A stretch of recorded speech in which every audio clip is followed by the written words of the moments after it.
effects of the United Nations Sustainable Development Goals are on the education of girls in Pakistan? Some of you may be thinking, what is globalisation? Globalisation refers to the increasing interconnections that are occurring between groups of people across the globe. It focuses on the idea of having a global village. Globalisation has a high impact on education across the world. This is due to the fact that it has become interconnected with the world's economy, which is strongly linked with education. There are different forms of globalisation. Economic and cultural.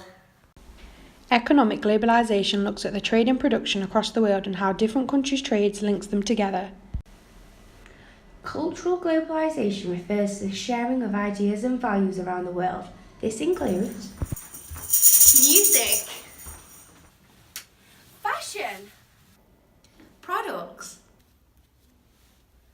political and religious views. Cultural globalisation has grown more recently as ideas can be spread easily around the world now due to the growth of ICT. Pakistan is an Islamic country in the south of Asia, which is classed as deprived due to the amount of poverty-stricken areas. It has a population of over 200 million people. Due to the high population in Pakistan, 1 in 10 of the world's school-aged children are Pakistani.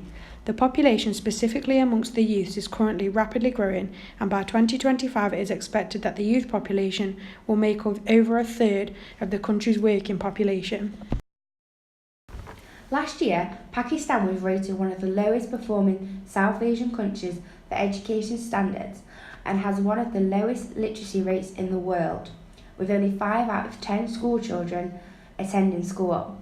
This is down to all sorts of different factors, from the quality of education being given to the attendance among the children in the country. Pakistan is the second worst country in the world for gender equality. This is seen in the attendance of pupils in schools. 56% of boys attend schools in Pakistan, whereas only 44% of girls attend. This means that the education of females in the country is at a low. The levels of women being able to read and write in Pakistan are at half of what the world's average is. There are many reasons as to why the statistics for boys and girls are so different in accordance to their education in Pakistan. According to the World Bank, over 62% of rural population in Pakistan are below the line of poverty. The cost of sending children to school involves all different aspects, from buying the uniform to actual education. For families in poverty, sending their children to school is not a high priority on their list of using their money.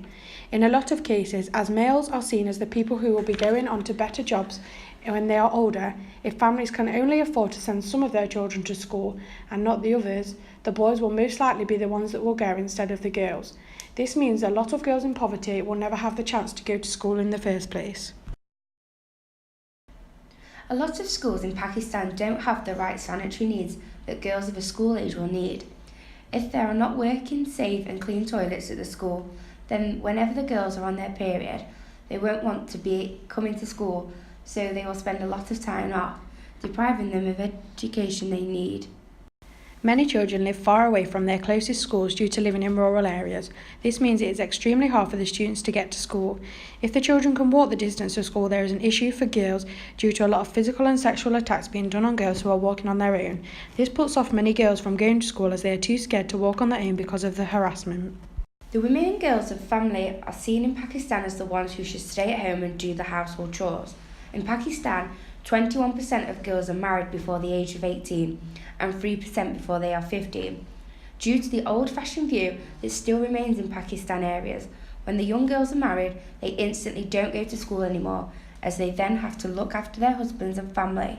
In 2015, the United Nations adopted a 2030 agenda for sustainable development across the world. This involves the UN setting 17 goals to transform our world, sustainable development goals.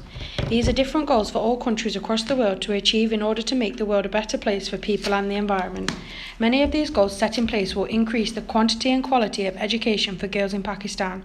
Goals 1, 2, 3 and 4 are the main SDG goals which will help the education of girls in Pakistan. Goal 1 is to reduce poverty globally. Some of these targets are for Goal 1, eradicating extreme poverty, ensuring all men and women have equal rights to the economic resources, and reduce exposure to the vulnerability of the poor. By reducing poverty in Pakistan, it will allow families to have enough money to be able to send their children to school, in particular the girls of the family.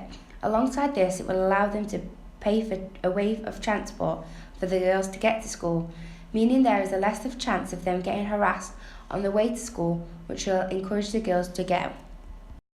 Due to the poverty in Pakistan, only 20% of girls have proper access to sanitary products. This means that when the girls are on their period, they cannot come into school. If there is a drop in poverty, it is more likely that girls will be able to afford and access sanitary products, meaning they won't have to have any regular time off education. Goal 2 is to have zero world hunger. The targets for point 2 are ending all food forms of malnutrition, ensuring sustainable food production, and end hunger for all. With the south of Asia, where Pakistan is located, being the area with the greatest hunger burden, as 281 million people are undernourished there, having this aim will make a huge impact on the area. By improving the levels of malnutrition across the country, this means that girls will be stronger and healthier, ensuring that they don't get ill and have to have time off school. Goal 3 is to have good health and well-being globally. The targets to help Goal 3: end preventable deaths of children under 5, and ensure universal access to sexual and reproductive healthcare services. By improving sexual health services, it will reduce the amount of young pregnancies that in Pakistan can be fatal for girls, as global complications during pregnancy and childbirth is the second leading cause of death for adolescent girls. 95% of these deaths occur in low-income countries such as Pakistan. Goal 4 is to have quality education for all. Targets for Goal 4: ensure all children attend free quality primary and secondary schooling, eliminate gender disparities, and equal access to all levels of education for any gender. This goal will have a big impact on the education of girls in Pakistan, as at the moment only 21% of boys claim they have barriers to education, whereas 32% of girls claim they have barriers to education in Pakistan. These figures were based on interviews conducted by researchers in Pakistan. Also, having the quality of education increase, the literacy levels of children should increase, as at the moment only 60% of the population over 10 can read and write. Goal 5 is to have gender equality, which is what we're particularly interested in this video. Targets for Goal 5: end all forms of discrimination against women and girls, eliminate harmful practices such as child forced marriage, and finally end all forms of violence against women and girls such as sexual and physical harassment. This is the main goal, and that will ensure a positive increase in the number of girls being educated in Pakistan. When girls get forced into marriage, their husbands can bring them out of education in order to look after the family. If this is changed, girls won't have to be forced into marriage, they won't have to be in and can carry on with their education. I'm sorry, you just caught me pondering the question. What is the way forward to ensure that girls in Pakistan get a substantial education? Laws should be changed to ensure that there are no barriers to education for girls. Ensure that there are facilities that are hygienic for girls at school, such as toilets. Sex education should be spoken more about in Pakistan to stop young girls becoming pregnant. The media need to get behind girls' education in areas such as Pakistan, like this comic book, Burqa Avengers. Burqa Avengers is a Pakistani cartoon where the main character is a woman fighting for her right for education. Reduce the cost of schooling for deprived areas in Pakistan. Try and change the taboo that girls should just do the housework and not get an education. To conclude, the United Nations Sustainable Development Goals set in place are helping towards the education of girls in Pakistan. However, there is still a long way to go in order to improve the level of education in schools for girls.